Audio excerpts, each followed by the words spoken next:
Buying a weighted blanket from Amazon was the worst decision I've ever made. You've heard of them.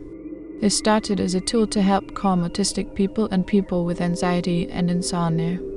Over the past few years, they've grown into a popular household item, and with good reason. They're comforting. We pay just about anything for some comfort. Do you ever notice how that's most of what we spend our money on now as single guys? Why do we constantly crave to be comforted? My life wasn't particularly uncomfortable. Not then. I had finally gotten backtrack with reality after the disappearance of my wife and kids 2 years ago. I'd sold our little house in the suburbs, gotten a cheap apartment close to my job, attended all the therapy appointments the police and caseworkers recommended, and gone back to work.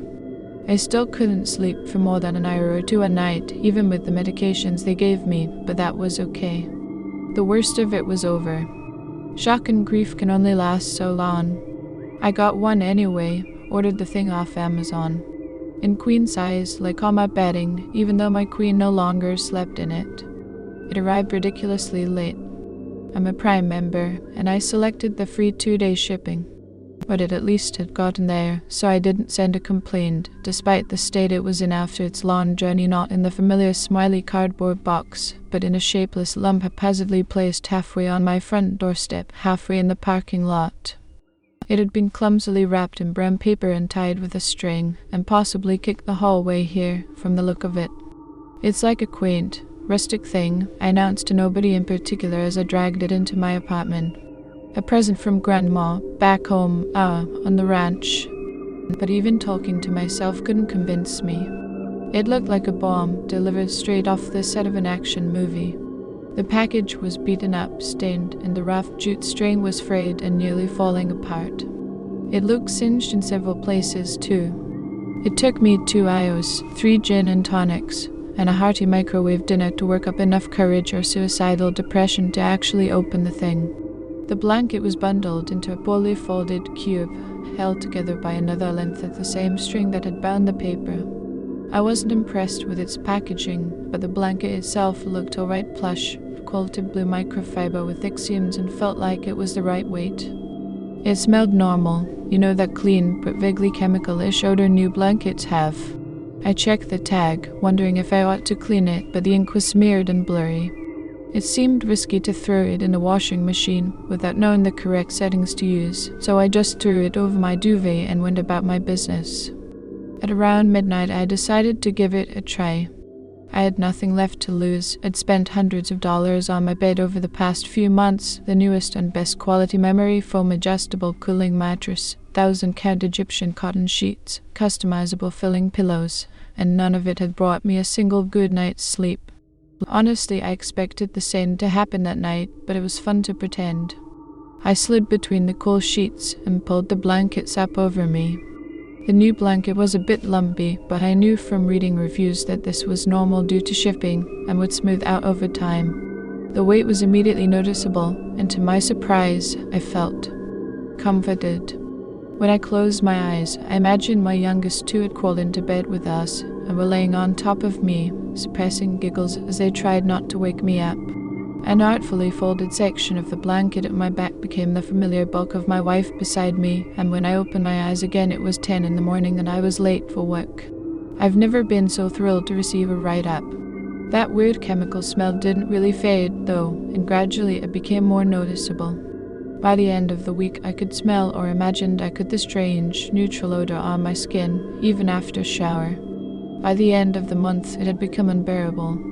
I took it to a dry cleaner's, thinking that I'd been lazy because I was so enamored over my renewed relationship with sleep. I was ready for the elderly Korean woman behind the counter to judge me over the stink. I had my excuses rehearsed. Work was crazy, I'd had it in my car and forgotten, and I'd had Indian food for lunch and forgotten the leftovers in my car over the weekend, which had amplified the smell. But I didn't have a chance to recite the story. She only waved a handheld metal detector over my blanket and said, "Filling wrong, can't clean, try spray with Febreze, you can get on Amazon." I couldn't imagine what about the filling could be wrong, and I told her so. Sure, it was still a bit clumpy from shipping, but Amazon had listed the filler as polypropylene, and all the reviews recommended dry cleaning. Middle, she explained. then shooed me out the door with 20 pounds of smelly quilt in my arms. Another month of beautiful, comfortable sleep went by before I couldn't live with the smell anymore. People had begun to comment on it at work. Megan, my manager, had tactfully suggested I check my laundry machine to see if maybe a rat had gotten in there and died or something. That was my last straw. I came home determined to get rid of the blanket and buy a new one. But you know what happens when you lose your entire world with no answers. You start to cling to things. You hoard them, because you can't lose the comfort they bring you.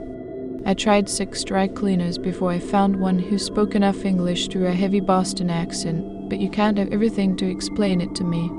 Sometimes they fill these with glass beads, he said. The factories that make the beads, they'll lose a screw or some metal filings in the batch, and it all goes into the blanket. Machines in factories, you get me? Yeah, so what you can do is cut the seam a little and dump the balls into a bucket or the bathtub or something. Throw the blanket in the wash, hang it up to dry. Then you just pour him back in and sew it up. I told him I didn't know how to sew. You can get a funnel off Amazon for a few bucks, he said, and shrugged at me in a particularly apathetic sort of way before turning back to a pile of stained panties. I did exactly that. They took a week to ship it, which was annoying, but it was a bank holiday that Monday, so the delay made sense. Armed with my funnel and a bucket, I pulled the edge of the blanket over the bed and cut a tiny hole into the seam near the corner. I expected the beads to come pouring out in a clattery flood as soon as I dropped the corner into the bucket. Instead, there was a single, loud thump as a lump of something metallic hit the plastic. I peered into it and saw a gold circle. A wedding ring with a fingerprint carved into it, and an inscription on the inside that I couldn't see because a chunk of meat and bone was still inside it, but I knew what it said. It said to love's eternal glory. It was my fingerprint on the band. My mind went blank and I lost control of my legs, forcing me to sit heavily on the edge of my bed. The motion tugged the blanket over another few inches and more of the filling came out. This wasn't a flood, it was more of a heave, like the blanket was vomiting up pieces of crumbling, dry flesh and bone. Like a cyst being squeezed, thick clumps of horribly recognizable stuff squirted out into the bucket. My oldest son's teeth clattered loudly against the sides, and I saw flashes of silvery fillings from the cavities caused by gum disease he'd inherited from his mom. There was a scrap of almost bleached white Hello Kitty band-aid wrapped around a tiny knuckle joint, and I remembered how my daughter had scraped her finger knocking loudly on her brother's splintered bedroom door, and how she'd smiled through her tears when she saw the special, fun band-aid her daddy had put over the scratch. I had been sleeping for 2 months beneath the heavy weight of 1,000 mummified pieces of my wife and children's bodies. The cops couldn't trace the package even though they tried.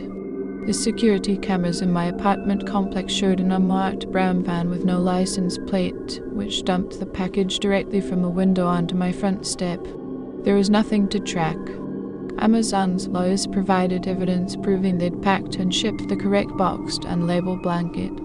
Let me be fair to them, I must say that they offered me a prompt refund and store credit, but I won't be buying anything off Amazon ever again.